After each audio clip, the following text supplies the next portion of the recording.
Kale omulungi ali ku mukutu gwaffe nkwaniriza nnyo nnyini ddala webala emirimu gy'okola njagala kwebaza obudde bwo, the sacrifice you make of time, of data, your attention is of great value to us.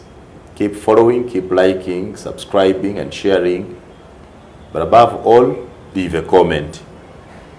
We learn a lot from those comments. We enjoy a lot with those comments.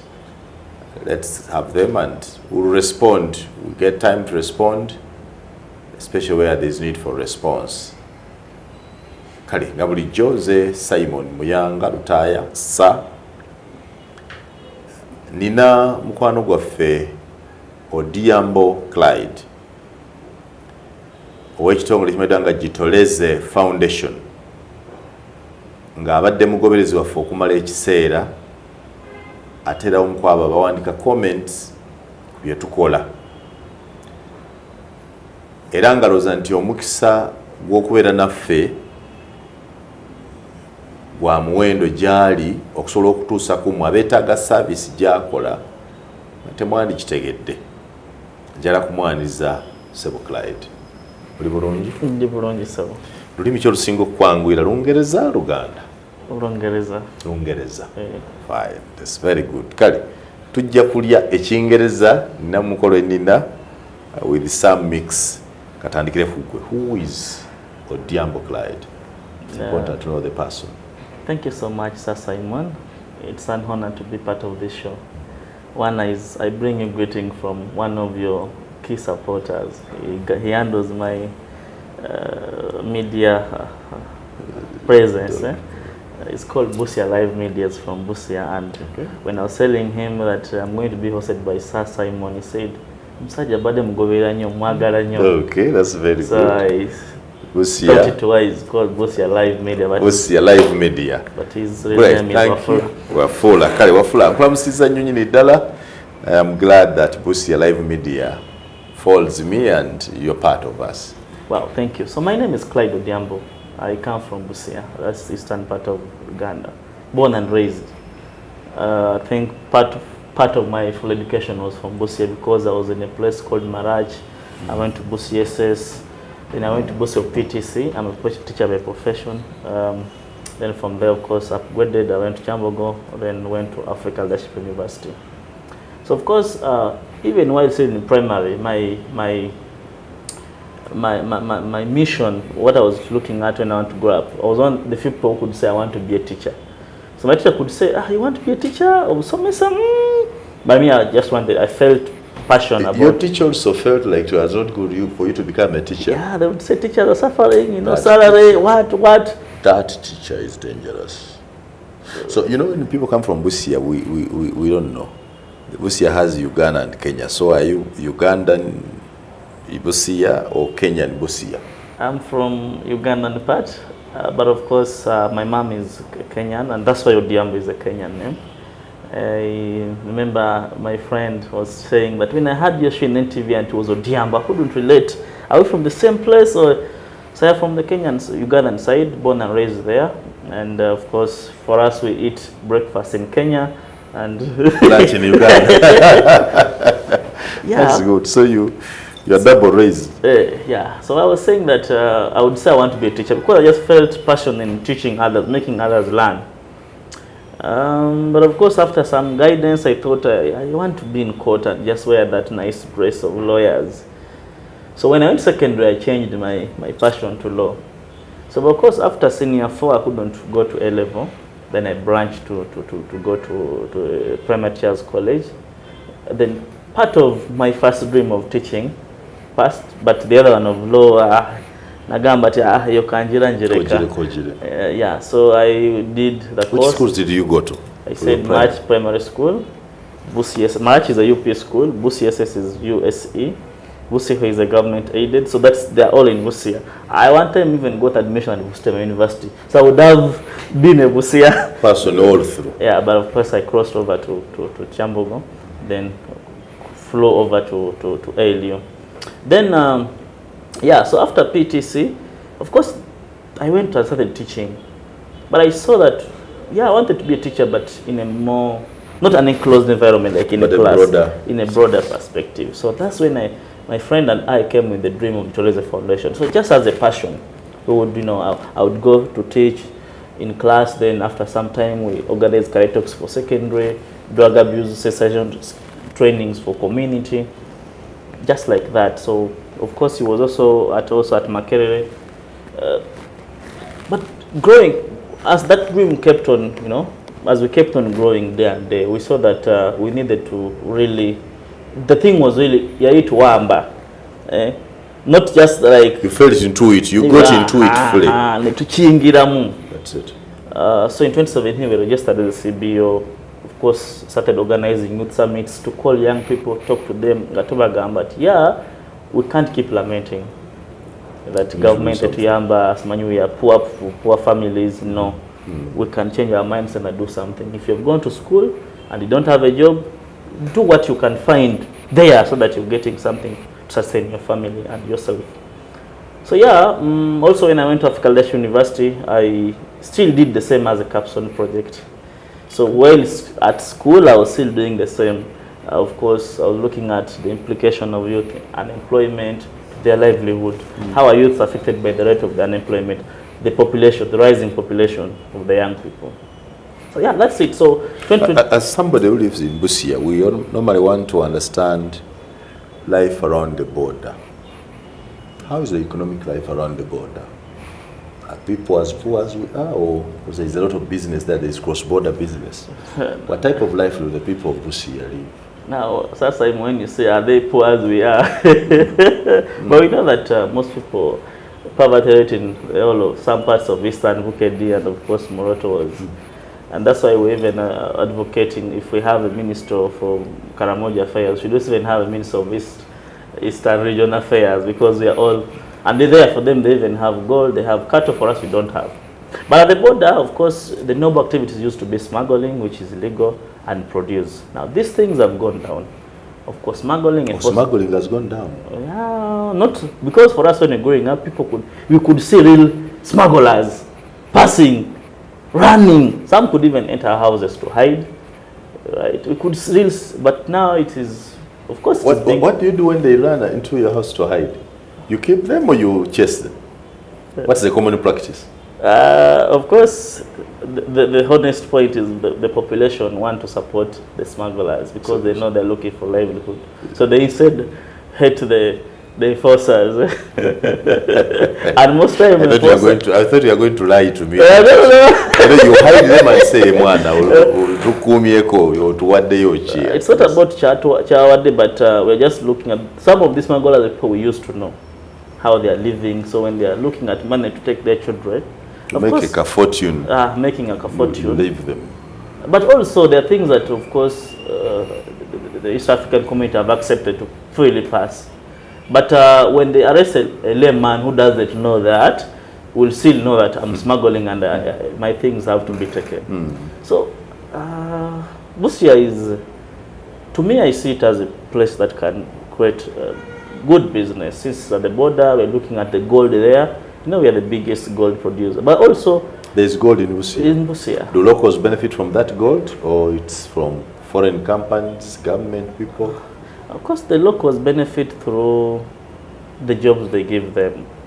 But I've not really interested myself to know how much the district, because there's percentage for the district. They're supposed to go to the local government to, do services to the community. I don't know if they have really started giving it to our local government. But I've heard rumors that they have not started, and for the years they've been there, they're just trying still to set up. So the story there is complete. I don't really want to go to it because it might go political. Might go political. You fear the gold story. Yeah. Okay, what are the common challenges of the people in Busia, the youth especially, because you're in that category? Yeah, the young people. Challenges. So, of course, by the way, my primary school where I went for my primary is actually in the border of Uganda and Kenya, just as a stream, and we're in Kenya.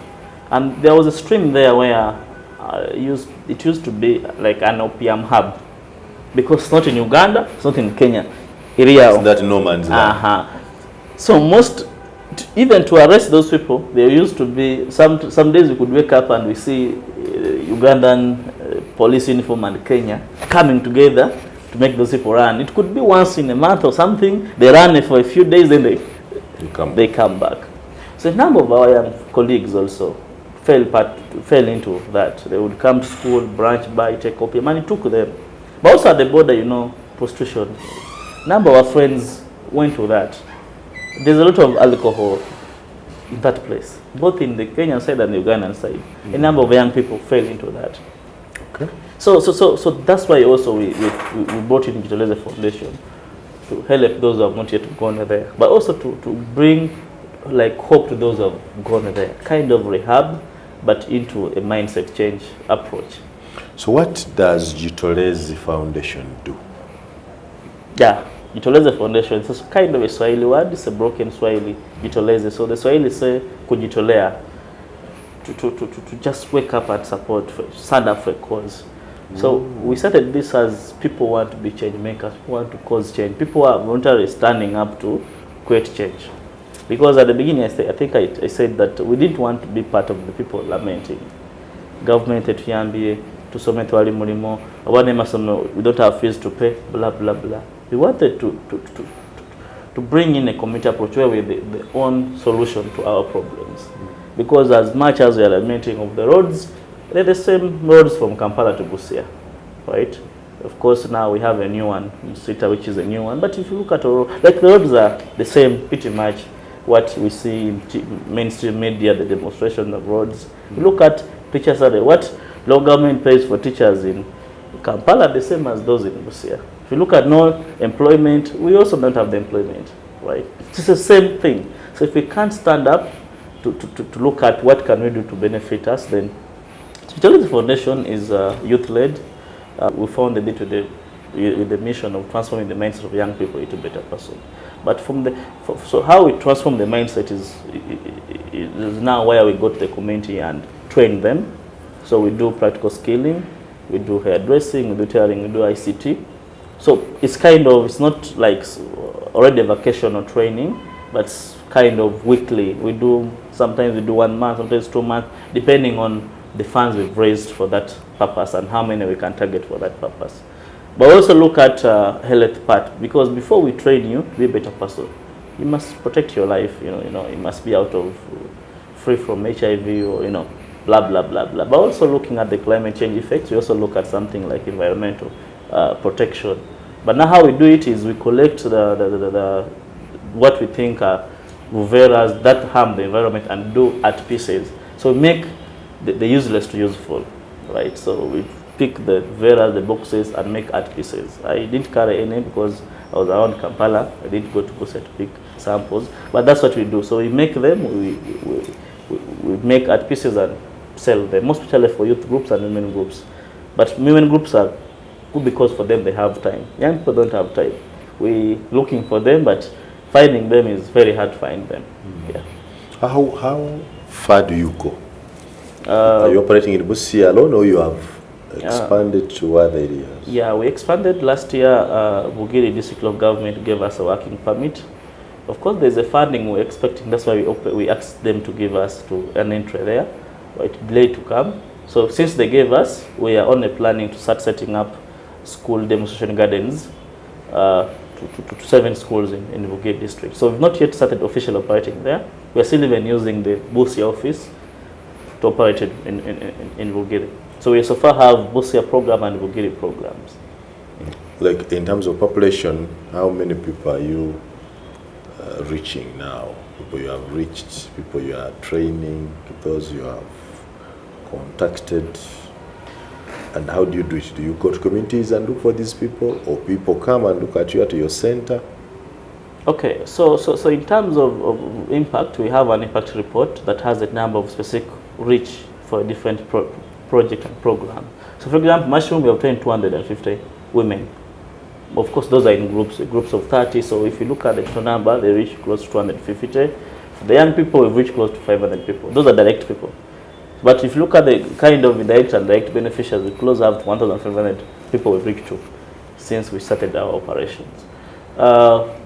but we've created groups that up to now are viable. If you went to Busia now, we would show you. Actually, Baba TV even covered that sort of mushroom, the women, the mushroom that was after in COVID 2021. Or, yeah, 21. It covered the mushroom project for women. We trained them, and they started until now. Of course, we trained 3 groups, having 30 women. Of course, 2 groups did survive the wave. You know, for us, we got some funds, started for them the project, gave them startup funding, and only 1 group has maintained up to today. The tailoring, we have beneficiaries who have started up their tailoring shops, and if you look at where they have gone to, there is a gentleman who was telling us, I bought some goats, then sold them. I now have 2 cows. So we look at that as a success story to us. Yeah. Funding. Funding. Since we started, we've only gotten strategic partners who we have terms of reference we set. We've not yet gotten direct funding. So most of our friends, depending on the concept note we have, they would say, Clidhe, this is a good idea. I'm going to give you $200, $1,000, just how we operate. We've not yet gotten direct funding. But of course, at the beginning, we didn't also think about funding because it was just passion inside us. Of course, as we scale up, we see now a need for funding. And of course, most of the times we are into, mainstream media or media houses. We say now we open doors for funding, and yeah. Okay, so you're spending your own money to run these things? Yeah. That was Secretary said yes. The two co-founders, that is I and Alex, of course have our different engagements. So yeah, we give like 30% of our time to the organization, 70% we spend it in our normal work environment. Is the Busia local government not interested in helping you? You have not contacted them? Clidhe has been known for some good time, and they know us, and they know what we are doing, but also perhaps priorities. Priorities, because they'll tell you about government, Ministry of Gender. You're dealing with youth, skilling, emancipation. Ministry of Gender has that. Have you tried your member of parliament to take you to Ministry of Gender, or have you approached Ministry of Gender or written to them? We one time reached out to our area MP because, could be the protocol. So we one time reached to our area member of parliament to take us to Ministry of Gender, and I think he's still thinking. We reached out to him, I think, in his first term. I think maybe he's still thinking on when he would take it. Yeah, our MP of Busia Municipality is Honorable Geoffrey. Yes. Macho. Yeah. Okay. Yeah, but of course, sometimes also, even if I say that this is passion, but of course, Sir Simon, I'm sure you would know that when young people start endeavors, the politicians start thinking that young people, positioning. And of course, a number of even candidates keep calling us, keep calling our colleagues, is Clidhe standing or what? But no, to me, I keep saying, I think this is the calling for now that God has given me.